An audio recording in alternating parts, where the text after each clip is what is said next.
ជំរាបសួរបងប្អូនខ្មែរដែលព្យាយាមប្រឡងយក license កញ្ចក់នៅសហរដ្ឋអាមេរិកប៉ុន្តែចេះតែប្រឡងធ្លាក់រហូតអត់ចេះជាប់សោះអញ្ចឹងទេសូមបងប្អូនស្ដាប់វីដេអូនេះបានចាប់ទាំងអស់គ្នាខ្ញុំបាទ Hendrik ហើយខ្ញុំគឺជាគ្រូកញ្ចក់ដែលមាន license នៅសហរដ្ឋអាមេរិកនៅក្នុងពេលថ្មីៗនេះដែរខ្ញុំបាទមាន system មួយដែលបងប្អូនអាចចូលធ្វើ test សំណួរចម្លើយប្រឡងកញ្ចក់បានពេលណាក៏បានដែរ24ម៉ោងដល់24ម៉ោងពេលណាបងប្អូនទៅនេះបងប្អូនចូលធ្វើពេលហ្នឹងហើយជាពិសេសទៀតនោះគឺ test ប្រឡងមួយនេះគឺមានមកកំណត់ដូចពេលបងប្អូនទៅប្រឡងមែនតើអញ្ចឹងហើយអ្វីដែលពិសេសដែលខ្ញុំចង់ណែនាំបងប្អូននោះគឺការបកប្រែពន្យល់ជាភាសាខ្មែរអញ្ចឹងបងប្អូនដែលព្យាយាមខំប្រឹងមើលមេរៀនទស្សនវិជ្ជាខំប្រឹងមើលតែต้องជាមួយនឹងភាសាអង់គ្លេសផ្សេងៗហ្នឹងខំប្រឹងទិញហើយទិញទៀតប៉ុន្តែដល់ពេលទៅប្រឡងទៅអានសំណួរគេអត់យល់ដដែលអញ្ចឹងទេដើម្បីដោះស្រាយបញ្ហាហ្នឹងគឺខ្ញុំបាទបាននៅចងក្រងនៅការបញ្យល់ហើយជាមួយនឹងពាក្យកលឹះដែលបងប្អូនត្រូវចាំជាភាសាអង់គ្លេសហើយតើបកខ្មែរមានន័យថាម៉េចហើយជាមួយនឹងការបញ្យល់លក្ខណៈសម្រាយជាភាសាខ្មែរថាតើក្នុងសំណួរហ្នឹងគេចង់សួរថាម៉េចហើយចម្លើយមួយណាត្រឹមត្រូវហើយចម្លើយហ្នឹងបកប្រែថាម៉េចទៀតអញ្ចឹង system នេះគឺសម្រាប់បងប្អូនដែលប្រឡងធ្លាក់ច្រើនដងហើយប្រឡងអត់ចេះជាប់ឬមួយក៏បងប្អូនដែលត្រៀមខ្លួនទៅប្រឡងហើយប៉ុន្តែភ័យព្រោះថាអត់ដែលចេះសំណួរអត់ដែលយល់ថាទស្សនវិជ្ជាគេនិយាយថាម៉េចរាល់ថ្ងៃគឺតែងដូចមេសូត2 ម្ដង 2 ម្ដង 4អត់ដឹងទាំងអត់ដឹងអត្ថន័យអញ្ចឹងទេកាលណាយើងអត់យល់អត្ថន័យតែប្រឡងក៏ជាធ្លាក់អីមានសិស្សជាច្រើនដែលកន្លងមកសួរខ្ញុំថាតើសំណួររបស់ខ្ញុំហ្នឹងត្រូវនឹងចាញ់នៅពេលប្រឡងអត់សំណួរហ្នឹងត្រូវអត់ញាសាហ្នឹងត្រូវអត់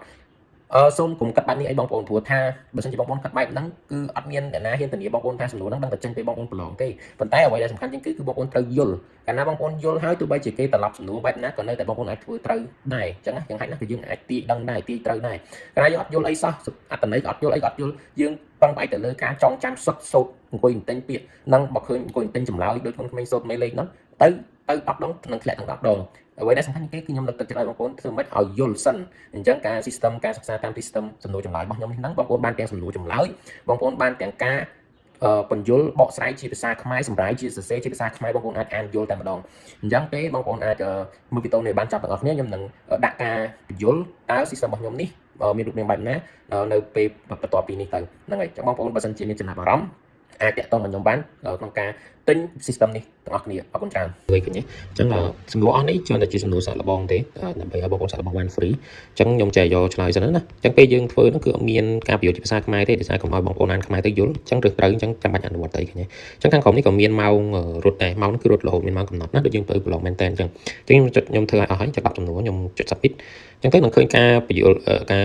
លទ្ធផលអីឃើញទេអញ្ចឹងលទ្ធផលខ្ញុំបាន 30% ទេឃើញទេអញ្ចឹងខ្ញុំត្រូវបាប់អីសំណួរទេហើយខ្ញុំប្រើរយៈពេល27វិនាទីអញ្ចឹង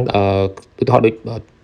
សំណួរទី1នេះគឺគេនិយាយពីអីគេអញ្ចឹងជួនកាលបើយើងអត់ចេះអង់គ្លេសយើងអាចអត់យល់ទេប៉ុន្តែនៅខាងក្រោមខ្ញុំមានដាក់ឃើញទេមានការបញ្យល់ខ្ញុំបញ្យល់មានយល់ថាការភាសាអង់គ្លេសហ្នឹងភាសាពាក្យមួយណាដែលយើងត្រូវចេះហើយគូបើបកប្រែថាម៉េចអញ្ចឹងយើងអាចកាត់ន័យបានថាអូសំណួរហ្នឹងនិយាយតាក់ទងពីការធ្វើដៃមនុស្សផុសគឺយើងត្រូវយក buffer មកដើម្បីបោះឲ្យភ្លឺអញ្ចឹងណាអញ្ចឹងឧទាហរណ៍ខាងក្រោមទៀតដូចជានេះគេនិយាយពីអង់គ្លេសនិយាយពីអី OSHA អញ្ចឹងគេចង់សួរថាម៉េចតាក់ទងមួយចំនួនហ្នឹងអញ្ចឹងគឺខ្ញុំបញ្យល់ខាងក្រោមនេះបើសិនពេល OSHA state board ចុះមកហើយសាឡនយើងអត់មានតារាង SDS ទេគឺគេអាចផាកពិន័យបានអញ្ចឹងចម្លើយហ្នឹងគឺតាក់ទងមួយនឹងពាក្យថា issue of fine to salon អញ្ចឹង fine issue of fine បើថាផាកពិន័យគឺខ្ញុំបកប្រែនឹងនេះឃើញទេហ្នឹងហើយអញ្ចឹងគឺខ្ញុំមានបកប្រែទាំងអស់ហើយសំណួរណាដែលពិបាកយល់តាក់ព័ន្ធមួយមេរៀនច្រើនតែគឺខ្ញុំបញ្យល់ទៅសេសង្ឃថាដូចកថាខណ្ឌណាបងប្អូនអញ្ចឹងគឺបែបនេះឯងហើយខ្ញុំមានជាង400សំណួរហើយសិតតែមានការបកប្រែជាភាសាខ្មែរចឹងទាំងអស់ចំពោះកន្លែងណាដែលពិបាកយល់គឺខ្ញុំមានភ្ជាប់ជាមួយរូបដូចនេះឯងអញ្ចឹងបងប្អូនអាចចានដែរបានបើសិនចង់ទទួលបាននៅសំណួរចម្លើយតេស្តអនុវត្តកញ្ចក់ជាភាសាអង់គ្លេសហើយមានការបកប្រែបញ្យល់ជាភាសាខ្មែរបែបនេះអាចតាក់ទងខ្ញុំ